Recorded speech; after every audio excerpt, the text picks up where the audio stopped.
durante el verano de 1960, siendo estudiante de antropología en la Universidad de California, Los Ángeles. Hice varios viajes al suroeste para recabar información sobre las plantas medicinales usadas por los indios de la zona. Los hechos que aquí describo empezaron durante uno de mis viajes. Esperaba yo un autobús Greyhound en un pueblo fronterizo, platicando con un amigo que había sido mi guía y ayudante en la investigación. De pronto se inclinó hacia mí y dijo que el hombre sentado junto a la ventana, un indio viejo de cabello blanco, sabía mucho de plantas, del peyote sobre todo. Pedí a mi amigo presentarme a ese hombre. Mi amigo lo saludó, luego se acercó a darle la mano. Después de que ambos hablaron un rato, mi amigo me hizo seña de unírmeles, pero inmediatamente me dejó solo con el viejo, sin molestarse siquiera en presentarnos. Él no se sintió incomodado en lo más mínimo. Le dije mi nombre y él respondió que se llamaba Juan y que estaba a mis órdenes. Me hablaba de usted. Nos dimos la mano por iniciativa mía y luego permanecimos un tiempo callados. No era un silencio tenso, sino una quietud natural y relajada por ambas partes. Aunque las arrugas de su rostro moreno y de su cuello revelaban su edad, me fijé en que su cuerpo era ágil y musculoso. Le dije que me interesaba obtener informes sobre plantas medicinales. Aunque de hecho mi ignorancia con respecto al peyote era casi total, me descubrí fingiendo saber mucho, incluso insinuando que tal vez le conviniera platicar conmigo. Mientras yo parloteaba así, él asentía despacio y me miraba, pero sin decir nada. Esquivé sus ojos y terminamos por quedar los dos en silencio absoluto. Finalmente, tras lo que pareció un tiempo muy largo, don Juan se levantó y miró por la ventana. Su autobús había llegado. Dijo adiós y salió de la terminal. Me molestaba haberle dicho tonterías y que esos ojos notables hubieran visto mi juego. Al volver, mi amigo trató de consolarme por no haber logrado algo de don Juan. Explicó que el viejo era a menudo callado o evasivo, pero el efecto inquietante de ese primer encuentro no se disipó con facilidad. Me propuse averiguar dónde vivía don Juan y más tarde lo visité varias veces. En cada visita intenté llevarlo a hablar del peyote, pero sin éxito. No obstante, nos hicimos muy buenos amigos y mi investigación científica fue relegada o al menos reencaminada por cauces que se hallaban mundos aparte de mi intención original. El amigo que me presentó a don Juan explicó más tarde que el viejo no era originario de Arizona, donde nos conocimos, sino un indio yaqui de Sonora. Al principio vi a don Juan simplemente como un hombre algo peculiar que sabía mucho sobre el peyote y que hablaba el español notablemente bien, pero la gente con quien vivía lo consideraba dueño de algún saber secreto, lo creía brujo. ¿Cómo se sabe? La palabra denota esencialmente a una persona que posee poderes extraordinarios, por lo general malignos. Después de todo un año de conocernos, don Juan fue franco conmigo. Un día me explicó que poseía ciertos conocimientos recibidos de un maestro, un benefactor como él lo llamaba, que lo había dirigido en una especie de aprendizaje. Don Juan, a su vez, me había escogido como aprendiz, pero me advirtió que yo debería comprometerme a fondo y que el proceso era largo y arduo.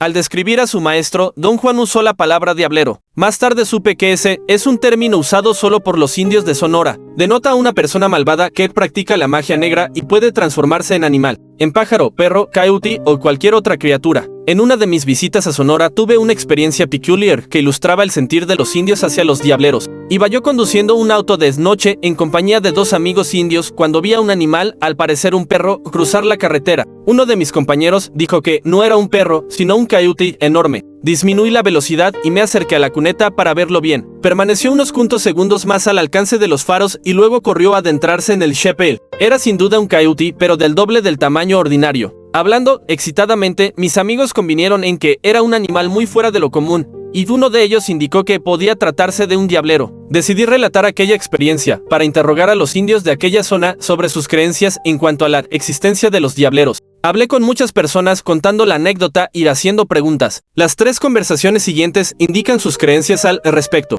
¿Crees que era un coyote, Cho? Pregunté a un joven después de que oyó la historia. ¿Quién sabe? Un perro, de seguro. Demasiado grande para coyote. ¿Crees que pudo ser un diablero? Esos son puros cuentos. Esas cosas no existen. ¿Por qué dices eso, Choi? La gente se imagina cosas. Te apuesto a que, si hubieran cogido al animal, habrían visto que era un perro. Una vez tenía yo que hacer un trabajo en otro pueblo, y me levanté antes del amanecer y ensillé un caballo. De ida, me encontré en el camino con una sombra oscura que parecía un animal enorme. Mi caballo se encabritó y me tiró de la silla. Yo también casi me muero del susto, pero resultó que la sombra era una mujer que iba caminando al pueblo. O sea, Choi, ¿que no crees que existan los diableros?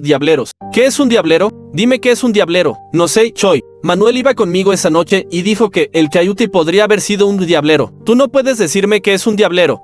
Dices que un diablero es un brujo que cambia de forma y toma la que quiere. Pero todo el mundo sabe que eso es puro cuento. Los viejos de aquí están llenos de historias sobre diableros. No las vas a hallar entre nosotros los más jóvenes. ¿Qué clase de animal piensa usted que fue, doña Luz?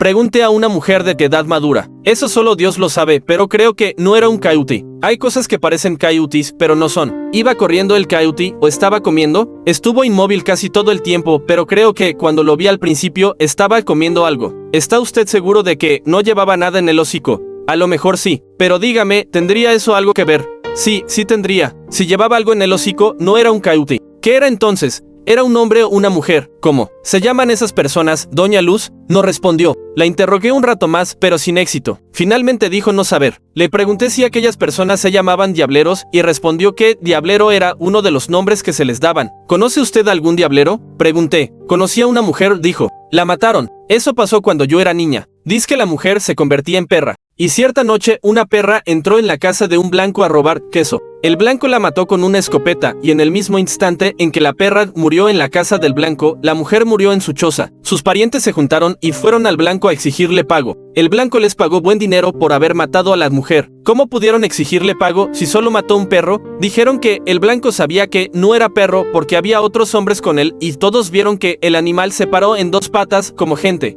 para alcanzar el queso que estaba en una bandeja colgada del techo. Los hombres estaban esperando al ladrón porque todas las noches le robaban queso al blanco. Así que el blanco mató al ladrón sabiendo que no era perro. Hay muchos diableros en estos días, doña Luz. Esas cosas son muy secretas. Dicen que ya no hay diableros, pero yo lo dudo porque alguien de la familia del diablero tiene que aprender lo que el diablero sabe. Los diableros tienen sus propias leyes y una de ellas es que un diablero debe enseñar sus secretos a algún pariente suyo. ¿Qué cree que era el animal, don Genaro? Pregunté a un hombre muy anciano. Un perro de algún rancho de por ahí. ¿Qué otra cosa? Podría haber sido un diablero. ¿Un diablero? Está loco. No hay diableros. ¿Quiere usted decir que ya no hay o que nunca hubo? En un tiempo sí hubo. Es cosa sabida de todos, pero la gente les tenía mucho miedo y los mató. ¿Quién los mató, don Genaro? Toda la gente de la tribu. El último diablero que yo conocí fue ese. Mató docenas, quizá hasta cientos de personas con su brujería. No podíamos tolerar eso y la gente se juntó y una noche le cayeron por sorpresa y lo quemaron vivo. ¿Cuándo fue eso, don Genaro? En 1942. ¿Lo vio usted? No, pero la gente todavía lo comenta. Dicen que no quedaron cenizas, aunque la estaca era de madera verde. Todo lo que quedó al final fue un gran charco de grasa. Aunque don Juan tildaba de diablero a su benefactor, nunca mencionó el sitio donde había adquirido su saber ni identificó a su maestro. De hecho, don Juan revelaba muy poco de su vida personal. Solo decía que nació en el suroeste en 1891, que había pasado casi toda su vida en México, que en 1900 su familia fue exiliada por el gobierno a la parte central del país, junto con miles de otros indios sonorenses, y que él vivió en el centro y el sur de México hasta 1940. Así como don Juan había viajado mucho, su conocimiento podía ser producto de múltiples influencias, y aunque se consideraba indio de Sonora, yo no podía tener certeza para catalogar totalmente su saber en la cultura de los indios sonorenses. Pero no es mi intención determinar aquí su medio cultural preciso. En junio de 1961 inicié mi aprendizaje con don Juan. Anteriormente lo había visto en diversas ocasiones, pero siempre en calidad de observador antropológico. Durante esas primeras conversaciones, yo tomaba notas en forma encubierta. Luego, confiando en mi memoria, reconstruía toda la conversación. Pero cuando empecé a participar como aprendiz, tal método de tomar notas se dificultó mucho, pues nuestras conversaciones se referían a muchos temas diferentes. Entonces don Juan me permitió, aunque tras de vigorosa protesta, anotar abiertamente cuanto se dijera. También me habría gustado tomar fotos y hacer grabaciones, pero no quiso permitírmelo. Serví como aprendiz primero en Arizona y después en Sonora, porque don Juan se mudó a México durante el curso de mi preparación. El procedimiento que seguí fue verlo durante unos cuantos días cada determinado tiempo. Mis visitas se hicieron más frecuentes y más largas durante los meses de verano de 1961, 1962, 1963 y 1964. En retrospectiva, pienso que este método de conducir el aprendizaje impidió que la enseñanza fuera completa porque retrasó la venida del compromiso pleno, indispensable para convertirme en brujo. Sin embargo, el método fue benéfico desde mi punto de vista personal, porque me dio un poco de distancia.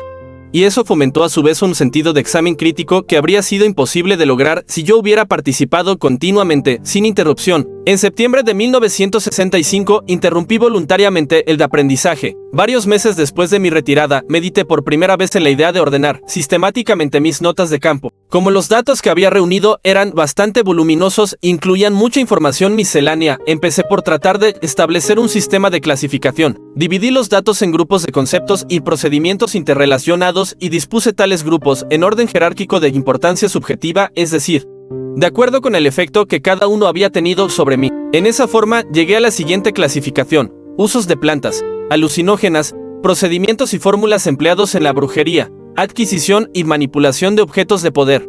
Usos de plantas medicinales, canciones y leyendas. Reflexionando sobre los fenómenos experimentados, advertí que mi intento de clasificación no había producido sino un inventario de categorías. Cualquier intento de refinar mi plan no daría, por tanto, sino un inventario más complejo. Eso no era lo que yo deseaba. Durante los meses siguientes a mi abandono del aprendizaje, necesité comprender lo que había experimentado. Y lo que había experimentado era la enseñanza de un sistema coherente de creencias por medio de un método pragmático y experimental. Desde la primera sesión en que participé, se me había hecho manifiesto que las enseñanzas de Don Juan poseían cohesión interna. Una vez decidido, definitivamente a comunicarme su saber, procedió a hacer sus explicaciones por pasos ordenados. Descubrir ese orden y comprenderlo resultó para mí una tarea en extremo difícil. Mi incapacidad de lograr una comprensión parece haber nacido del hecho de que, tras 4 años como aprendiz, seguía siendo un principiante. Resultaba claro que el conocimiento de Don Juan y su método de transmitirlo eran los de su benefactor. Así, mis dificultades para comprender sus enseñanzas debieron de ser análogas a las que él mismo experimentó. Don Juan aludía a nuestra similitud como principiantes en comentarios incidentales sobre la incapacidad de comprender a su maestro durante su propio aprendizaje. Tales observaciones me llevaron a creer que para cualquier principiante, indio o no, el conocimiento de la brujería se hacía incomprensible por las características extranjeras de los fenómenos que el aprendiz experimentaba. Personalmente, como occidental, dichas características me resultaron tan ajenas que me fue prácticamente imposible explicarlas según mi propia vida cotidiana.